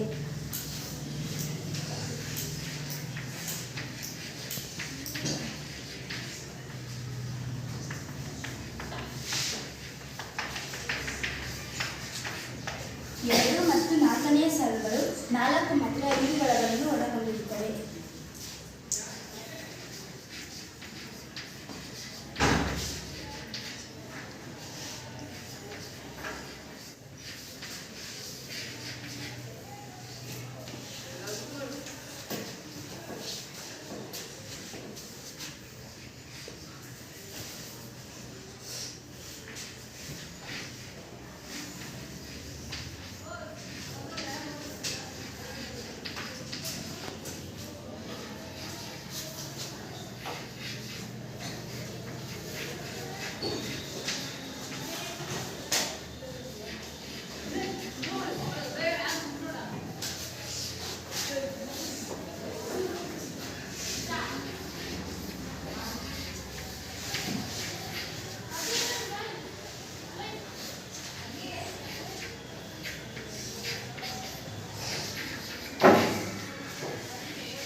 ಇದಕ್ಕೆ ಯಾರಾದರೂ ಲಘುಗುರು ಗಣ ವಿಂಗಡಣೆ ಮಾಡ್ತೀರಾ?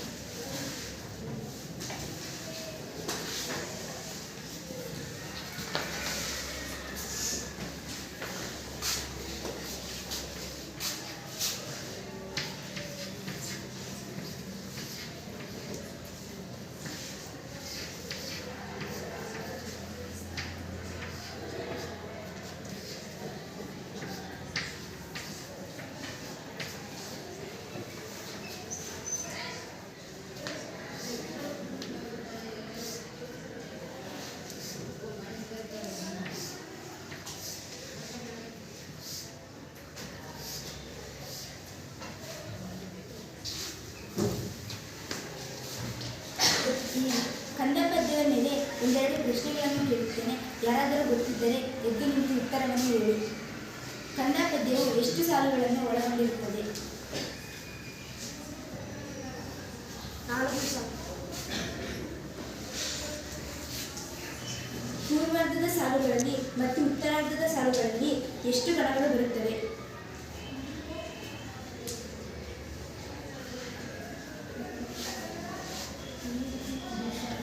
ಪೂರ್ವಾರ್ಧದ ಸಾಲುಗಳಲ್ಲಿ 4 ಮಾತ್ರೆ 3 ಗಣಗಳು ಇರ್ತವೆ. ಉತ್ತರಾರ್ಧದ ಸಾಲುಗಳಲ್ಲಿ 4 ಮಾತ್ರೆ 5 ತಪ್ಪು. ಪೂರ್ವಾರ್ಧದ ಸಾಲುಗಳಲ್ಲಿ ಮತ್ತು ಉತ್ತರಾರ್ಧದ ಸಾಲುಗಳಲ್ಲಿ ತಲಾ 8 ಗಣಗಳು ಇರುತ್ತವೆ. ಧನ್ಯವಾದಗಳು.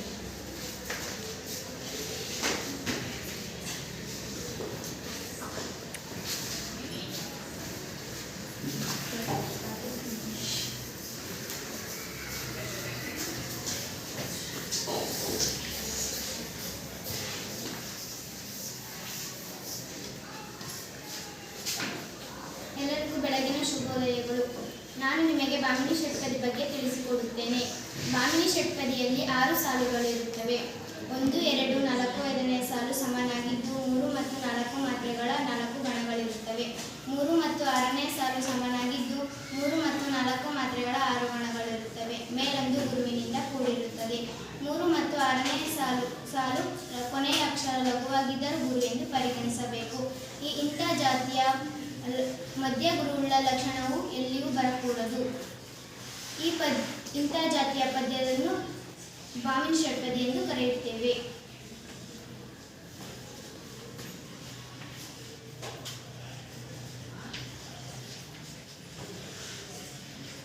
ಭಾಮಿನಿ ಷಟ್ಪದಿಯಲ್ಲಿ 6 ಸಾಲುಗಳು ಒಳಗೊಂಡಿರುತ್ತದೆ. 1, 2, 4, 5ನೇ ಸಾಲುಗಳು ಸಮನಾಗಿರುತ್ತದೆ.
ತಿಳಿಸಿಕೊಡುತ್ತೇನೆ. ಪುಟ ಸಂಖ್ಯೆ 68 4ನೇ ಪ್ಯಾರಾವನ್ನು ಬರೆದುಕೊಳ್ಳಿ.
ನಾನು ನಿಮಗೆ ಬಾಮಿನಿ ಷಟ್ಪದಿಯನ್ನು ತಿಳಿಸಿಕೊಟ್ಟಿದ್ದೇನೆ. ಎಲ್ಲರಿಗೂ ಅರ್ಥವಾಗಿದೆ ಎಂದು ಭಾವಿಸಿಕೊಂಡಿದ್ದೇನೆ. ನಾನು ನಿಮಗೆ ಎರಡು ಪ್ರಶ್ನೆಗಳನ್ನು ಕೇಳುತ್ತೇನೆ. ಯಾರಿಗಾದರೂ ಗೊತ್ತಿದ್ದರೂ ಎದ್ದು ನಿಂತು ಉತ್ತರಿಸಬಹುದು.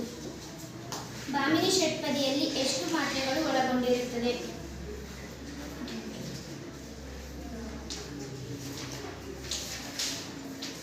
ಬಾಮಿನಿ ಷಟ್ಪದಿಯಲ್ಲಿ ಬರುವ ಒಟ್ಟು ಮಾತ್ರೆಗಳ ಸಂಖ್ಯೆ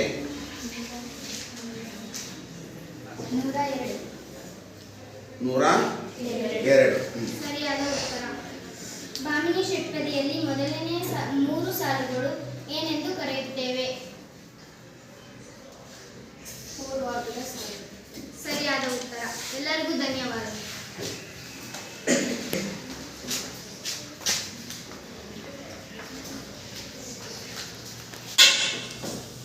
ಎಲ್ಲರಿಗೂ ಬೆಳಗಿನ ಶುಭೋದಯಗಳು. ನನ್ನ ಹೆಸರು ನಿವೇದಿತಾ. ನಾನು 9ನೇ ತರಗತಿ ಡಿ ವಿಭಾಗದಲ್ಲಿ ಓದುತ್ತಿದ್ದೇನೆ. ನಾವು ಇಂದು ಕನ್ನಡ ವ್ಯಾಕರಣದಲ್ಲಿ ಬರುವ ಛಂದಸ್ಸಿನ ಬಗ್ಗೆ ತಿಳಿದುಕೊಳ್ಳೋಣ. ಛಂದಸ್ಸಿನಲ್ಲಿ 3 ಗಣಗಳು. ಅವು ಯಾವುವು ಅಂದರೆ ಅಕ್ಷರಗಣ, ಅಂಶಗಣ ಮತ್ತು ಮಾತ್ರಗಣ.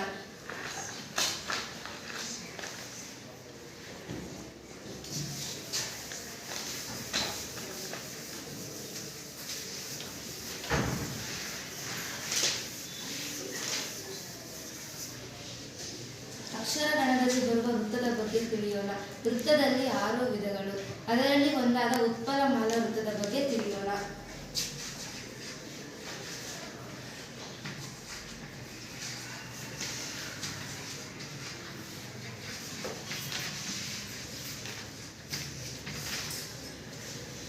ಉತ್ಪಲಮಾಲ ವೃತ್ತದಲ್ಲಿ 4 ಸಮಾನ ಸಾಲುಗಳನ್ನು ಹೊಂದಿರುತ್ತದೆ. ಪ್ರತಿ ಸಾಲಿನಲ್ಲಿ 20 ಅಕ್ಷರಗಳಿರುತ್ತದೆ. ನಾವು ವ್ಯಂಜನ ವರ್ಣಗಳನ್ನು ಲೆಕ್ಕಕ್ಕೆ ತೆಗೆದುಕೊಳ್ಳಕೂಡದು. ಪ್ರತಿ ಸಾಲಿನಲ್ಲಿ ಬರನ ಬಬರ ಎಂಬ ಎಂಬ 6 ಗಣಗಳು ಮೇಲೊಂದು ಲಘು ಒಂದು ಗುರು ಬರುತ್ತದೆ. ಹೀಗೆ ಬರುವ ವೃತ್ತಕ್ಕೆ ನಾವು ಉತ್ಪಲಮಾಲ ವೃತ್ತ ಎಂದು ಕರೆಯುತ್ತೇವೆ. ಉತ್ಪಲಮಾಲ ವೃತ್ತದ ಸೂತ್ರ: ಉತ್ಪಲಮಾಲೆ ಎಪ್ಪುದು ಬರಂ ನಭವಂ ದಲಗಂ ನೆಗಳ್ದಿರಲ್. ಈ ಸೂತ್ರಕ್ಕೆ ನಾನು ಪ್ರಸ್ತಾರ ಹಾಕಿ ತೋರಿಸುತ್ತೇನೆ.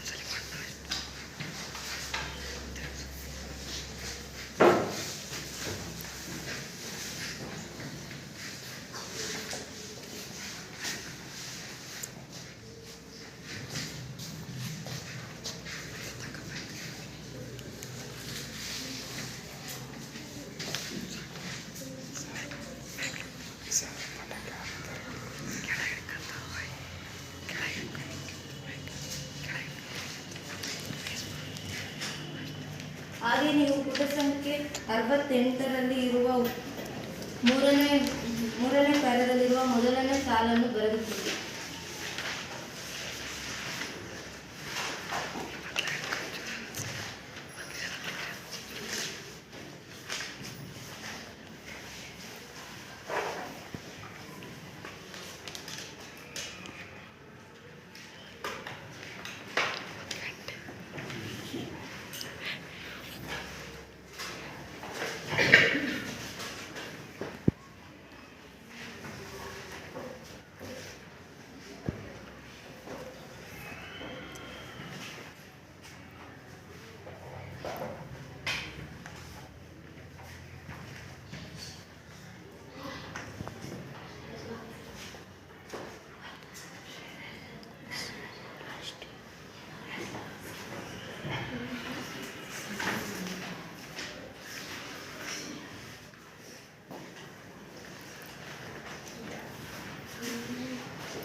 ವ್ಯಂಜನ ವರ್ಣಗಳಿಗೆ ನಾವು ಯಾವುದೇ ಕಾರಣಕ್ಕೂ ಲಘು ಗುರು ಹಾಕಂಗಿಲ್ಲ. ಮೂರಕ್ಕೆ ಒಂದೊಂದು ಗಣ ವಿಭಾಗ ಮಾಡಿ.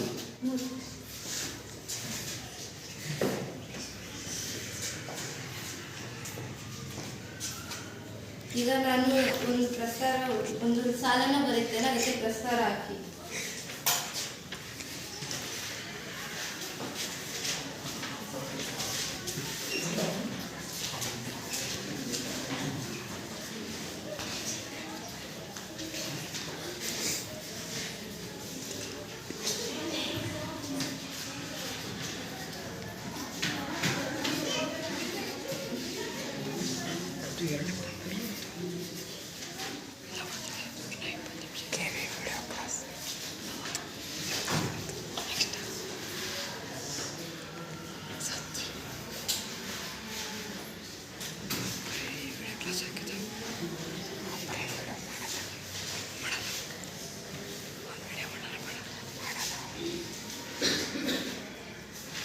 ಇದಕ್ಕೆ ಯಾರಾದರೂ ಪ್ರಸ್ತಾರ ಆಗ್ತೀರಾ?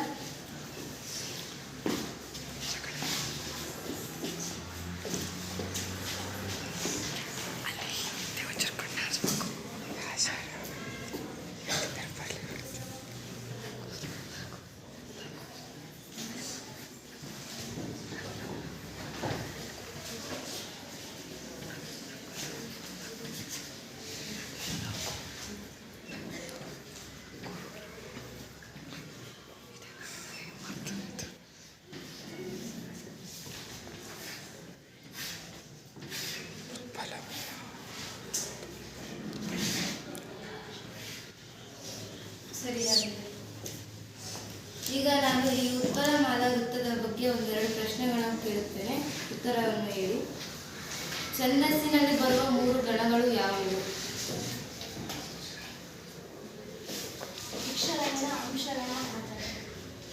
ಸರಿಯಾಗಿದೆ. ಉತ್ಪಲಮಾಲದ ಸೂತ್ರ ಯಾವುದು? ಉತ್ಪಲಮಾಲ ಎಪ್ಪುದು ಬರಂ ನಭವಂ ದಲಗಂ ನೆಗಳಿರುವುದು. ಸರಿಯಾಗಿದೆ. ಧನ್ಯವಾದಗಳು.